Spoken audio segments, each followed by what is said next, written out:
Shalom, selamat hari Minggu buat kita semua, buat Bapak Ibu, Bro dan Sis yang bergabung ibadah, baik yang hadir saat ini di tempat ini maupun yang ikut dalam ibadah live streaming maupun yang akan nonton video ini pada channel PSAE Nababan. Setiap pribadi kita sama-sama diberkati, sama-sama dibangun, sehingga setiap pribadi kita bertumbuh dalam iman dan berbuah-buah, sehingga berdampak di mana banyak orang mengalami kasih Kristus dan banyak orang percaya dan menerima Kristus. Haleluya. Hari ini saya mau menyampaikan kebenaran firman Tuhan karena ini adalah bulan Agustus, di mana tema kita hari ini adalah antara benar dan merasa benar. Kita akan baca dalam firman Tuhan yang terdapat dalam Injil Yohanes pasal 8 ayat 30 sampai 36, di mana judul perikopnya adalah kebenaran yang memerdekakan.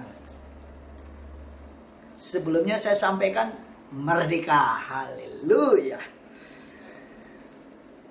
Di ayat 30 beginilah firman Tuhan. Setelah Yesus mengatakan semuanya itu, banyak orang percaya kepadanya. Maka katanya kepada orang-orang Yahudi yang percaya kepadanya, "Jikalau kamu tetap dalam firman-Ku, kamu benar-benar adalah murid-Ku, dan kamu akan mengetahui kebenaran, dan kebenaran itu akan memerdekakan kamu." Jawab mereka, "Kami adalah keturunan Abraham dan tidak pernah menjadi hamba siapapun. Bagaimana engkau dapat berkata, kamu akan merdeka?"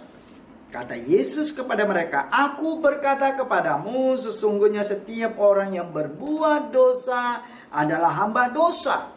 Dan hamba tidak tetap tinggal dalam rumah, tetapi anak tetap tinggal dalam rumah. Jadi, apabila anak itu memerdekakan kamu, kamu pun benar-benar merdeka." Haleluya.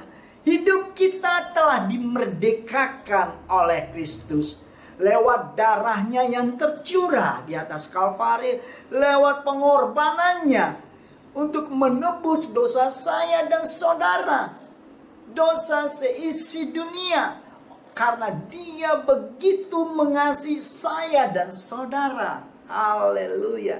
Tuhan sangat mengasihi hidup kita semua.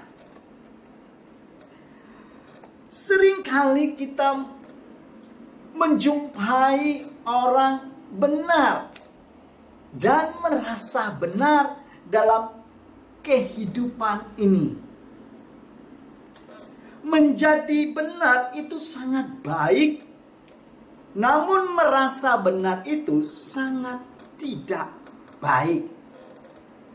Karena apa? Karena akan berdampak baik diri sendiri maupun orang lain. Kalau kita hidup benar, maka berdampak positif, di mana kita menjadi berkat bagi banyak orang. Tetapi apabila merasa benar, maka orang yang merasa benar akan dibenci, tidak disukai. Bahkan ada hal-hal yang lebih lagi yang akan dialami. Dan oleh karena itu saya ingin menyampaikan lebih dalam tentang kebenaran firman Tuhan ini. Kearifan, kebijakan, hikmat yang Tuhan beri pada setiap pribadi kita akan membuat seseorang menjadi hidup dalam kebenaran, bukan merasa paling benar. Jadi buat Bapak, Ibu, Bro dan Sis yang ingin tahu hidup beriman dan berhikmat, Nanti jangan lupa nonton channel saya sebelumnya, karena saya telah menyampaikan tentang namanya hidup beriman dan hikmat dalam channel Joshua Generation.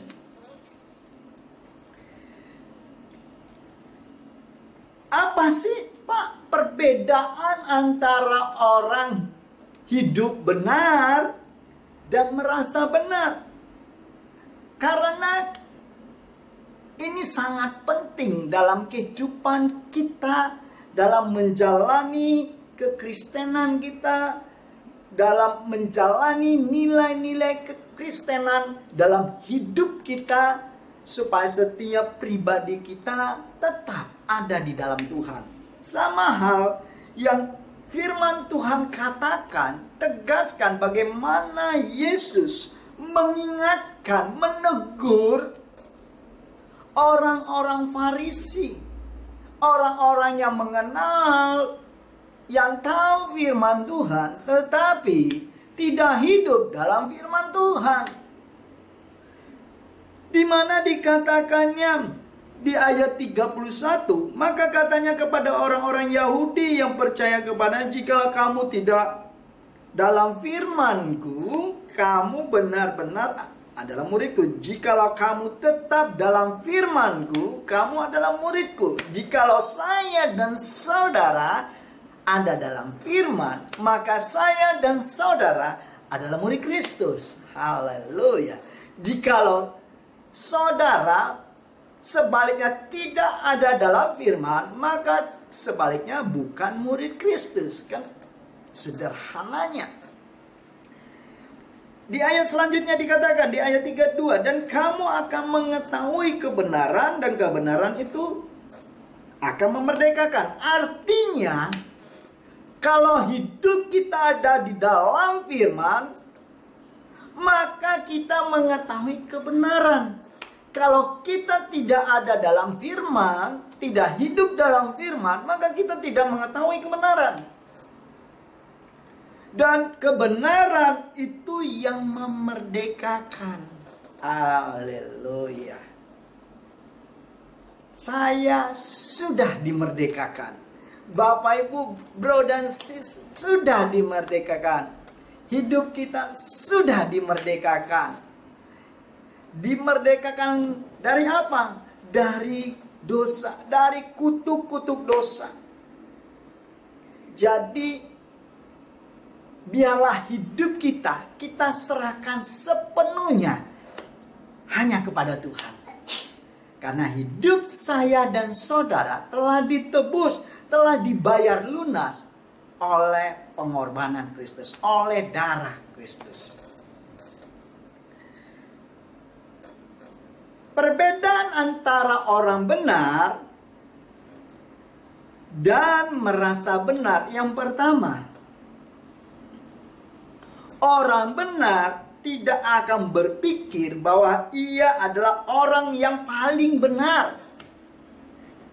Kalau kita baca dalam Injil Yohanes pasal 14 ayat 6, di mana kata Yesus kepadanya, "Akulah jalan dan kebenaran dan hidup." Artinya, Yesus satu-satunya kebenaran yang sejati. Haleluya. Kita dibenarkan oleh firman Tuhan. Karena kita tidak luput dari kesalahan, pelanggaran, dosa. Karena kita adalah orang-orang yang berdosa. Orang-orang yang melakukan perbuatan-perbuatan yang bertentangan dengan firman Tuhan. Tetapi oleh karena kasih kemurahan Tuhan, saya dan saudara diselamatkan. Oleh kasih anugerah Tuhan, kita memperoleh keselamatan itu. Kita memperoleh pengampunan itu. Bukan karena gagah dan pintar kita, bukan karena perbuatan kita, bukan karena jabatan yang kita miliki baik di sekuler maupun di rohani, tetapi karena anugerah Tuhan. Jadi jangan sombong kalau hidup kita, kalau hidup Bapak, Ibu, Bro, dan Sis yang saat ini nikmati, itu bukan karena kepintaran, tapi karena anugerah. Mungkin Bapak Ibu bertanya, Pak, kan saya bekerja, saya berusaha. Ya, itu bagian kita, bagian Tuhan untuk memberkati setiap hidup kita. Kenapa? Karena saya dan saudara hidup dalam firman Tuhan. Dan dampak dari hidup melakukan firman Tuhan, hidup taat akan firman Tuhan, maka kita mengalami berkat Tuhan. Haleluya. Inilah yang luar biasanya, di mana dikatakan Ulangan 28, jikalau kita tidak mendengar baik-baik, maka kutuk yang akan dialami. Tapi jikalau kita mendengar baik-baik dan melakukan dengan taat, maka berkat, dan berkat itu menjadi bagian saya dan saudara. Haleluya. Ini yang indah dan luar biasa dalam kehidupan kekristenan. Ini yang luar biasa dalam perjalanan iman kita. Betapa indah dan luar biasanya kalau hidup saya dan saudara T-A-A-T, taat. Inilah orang benar. Hidupnya senantiasa tidak merasa paling benar. Karena apa? Kebenaran sejati adalah milik Kristus. Tetapi sebaliknya, kalau orang yang merasa benar, di dalam pikirannya hanya dirinya paling benar, merasa paling benar. Oh, sehingga senantiasa hidupnya menghakimi orang lain. Padahal Alkitab mencatat, firman Tuhan tegaskan, penghakiman adalah miliknya Tuhan. Hello. Jangan ambil bagiannya Tuhan dengan cara-cara yang engkau anggap benar, karena engkau anggap dirimu paling sempurna. Hello. Mari kita sadar. Mari kita bertobat. Dalam Yohanes pasal 15 ayat 3 dikatakan, kamu sudah bersih karena firman yang telah kukatakan kepadamu. Firman yang menyucikan, menguduskan kita. Sama seperti dalam Injil Yohanes pasal 17 ayat 17 kata, kamu telah dikuduskan, kamu telah disucikan oleh firman. Saya dan saudara dikuduskan, disucikan oleh firman. Kita hidup dibenarkan oleh firman. Haleluya. Selanjutnya, apa perbedaan antara orang benar dan merasa benar? Yang kedua, orang benar bisa menyadari kesalahannya. Kalau kita baca dalam 1 Yohanes pasalnya yang pasal 1 ayat 8 sampai 9, saya akan bacakan buat kita. 1 Yohanes pasal 1 ayat 8, beginilah firman Tuhan. Jika kita berkata bahwa kita tidak berdosa, maka kita menipu diri kita sendiri dan kebenaran tidak ada di dalam kita. Jika kita mengaku dosa kita, maka kita adalah setia dan adil, sehingga Ia akan mengampuni segala dosa kita dan menyucikan diri kita dari segala kejahatan. Sama halnya orang Farisi, orang Saduki tidak menyadari bahwa diri mereka telah berdosa. karena merasa mereka paling benar. Ininya bahayanya orang yang merasa hidupnya paling benar. Tetapi setiap pribadi kita adalah orang benar, menyadari bahwa kita tidak luput dari kesalahan. Sehingga di ayat 8 tadi dikatakan dalam 1 Yohanes, jika kita berkata bahwa kita tidak berdosa, maka kita menipu diri kita.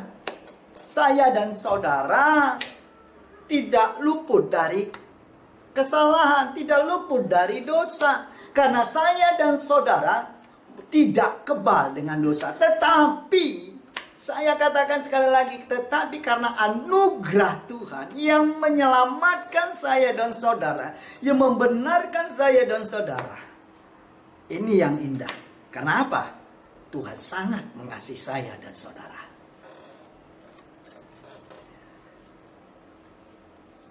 Selanjutnya dikatakan begini.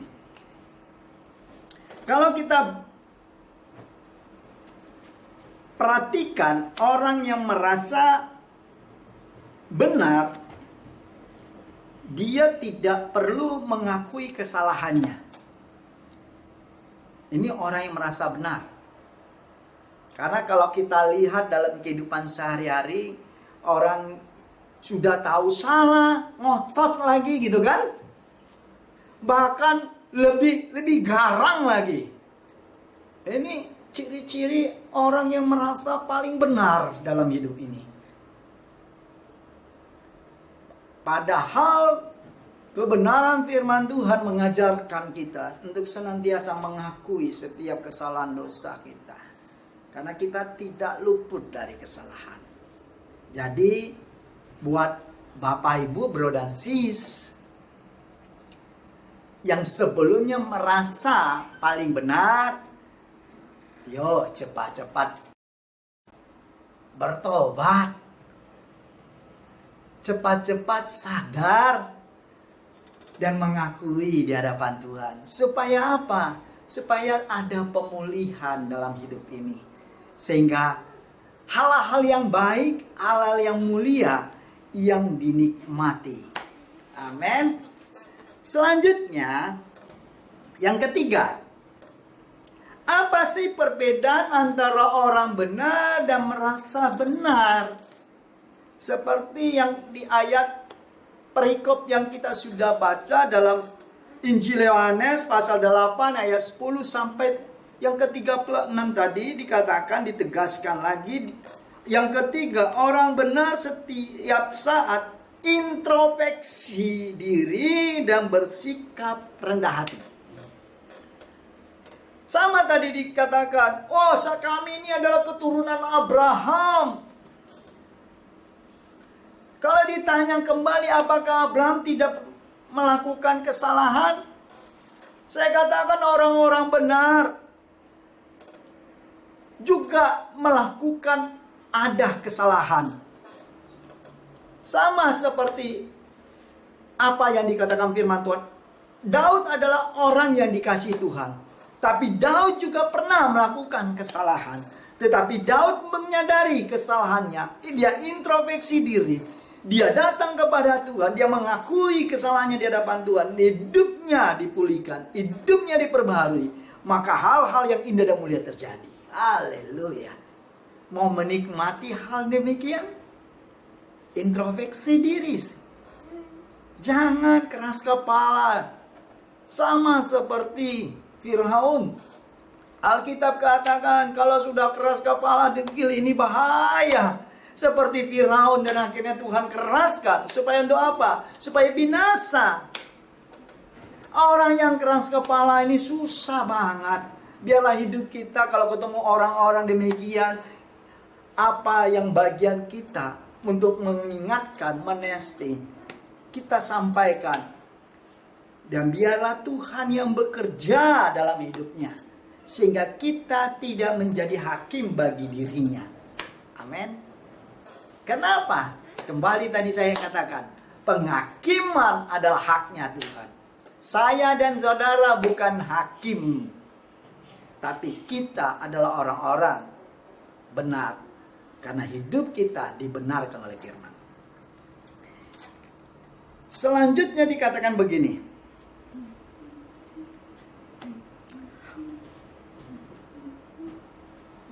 1 Petrus pasal 5 ayat 5 B dikatakan gini, Allah menentang orang yang congkak tetapi mengasihani orang yang rendah hati.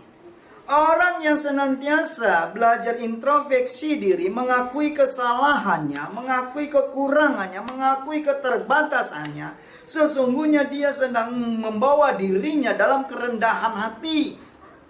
Karena dia tahu bahwa hidupnya tidak sempurna, tidak luput dari kesalahan. Tetapi Alkitab mencatat hidup kita terus dibawa naik kepada dimensi yang lebih lagi. Dibawa ke level lebih tinggi lagi dalam pengenalan akan Tuhan dan menikmati kemuliaan.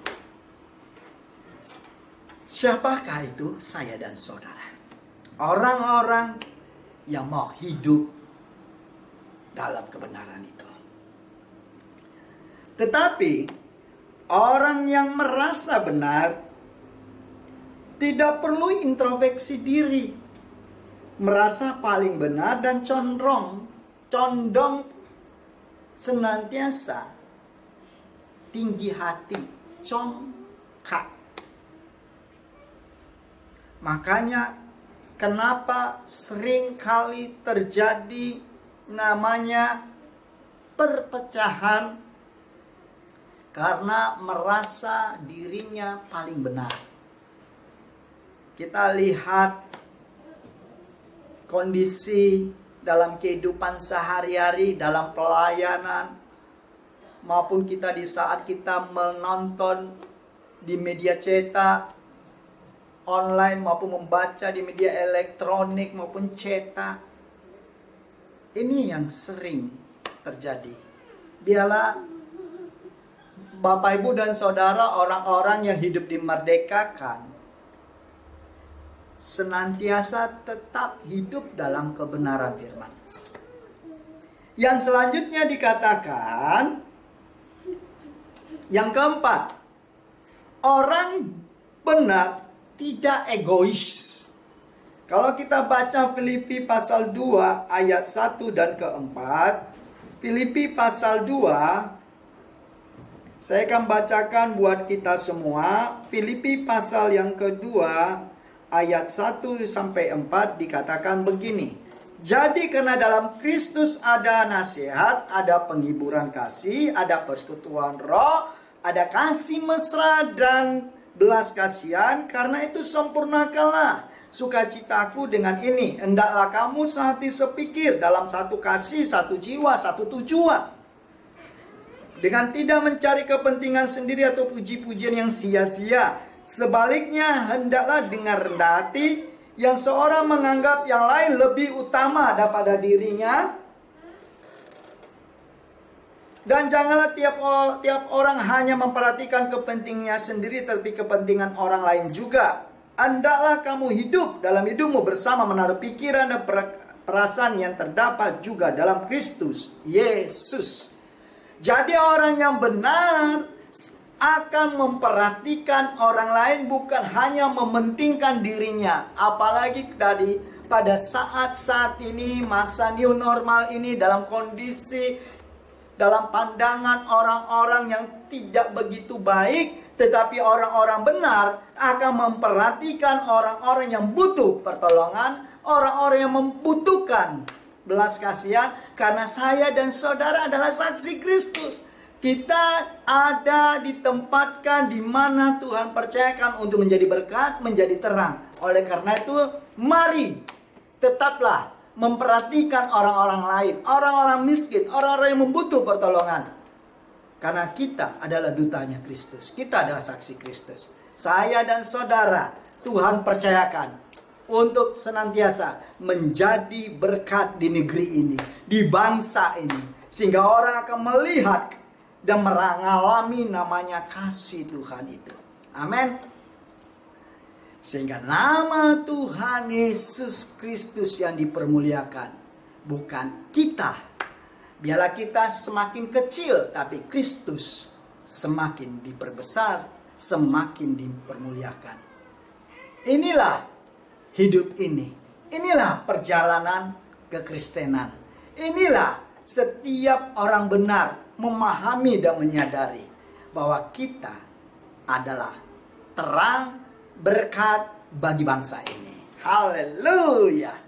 Selanjutnya dikatakan, orang yang merasa benar senantiasa berpatokan pada dirinya sendiri.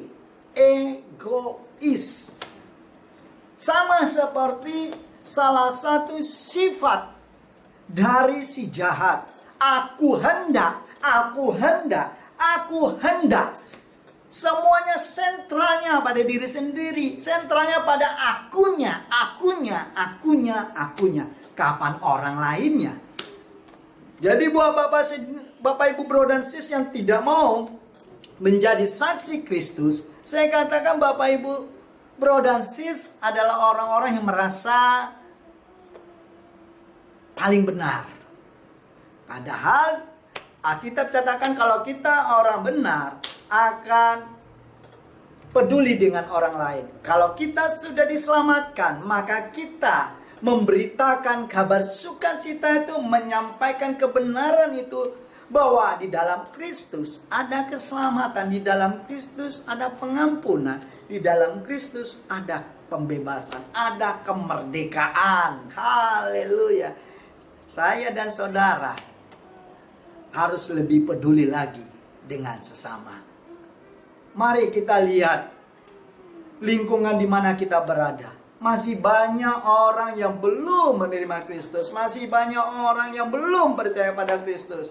Oleh karena itu tugas kita untuk menyampaikan kabar sukacita itu, bahwa Kristus yang telah rela mati di atas kayu salib, di atas Kalvari untuk menebus dosa saya dan saudara, juga kita sampaikan supaya mereka juga mengalami kasih Tuhan, keselamatan itu.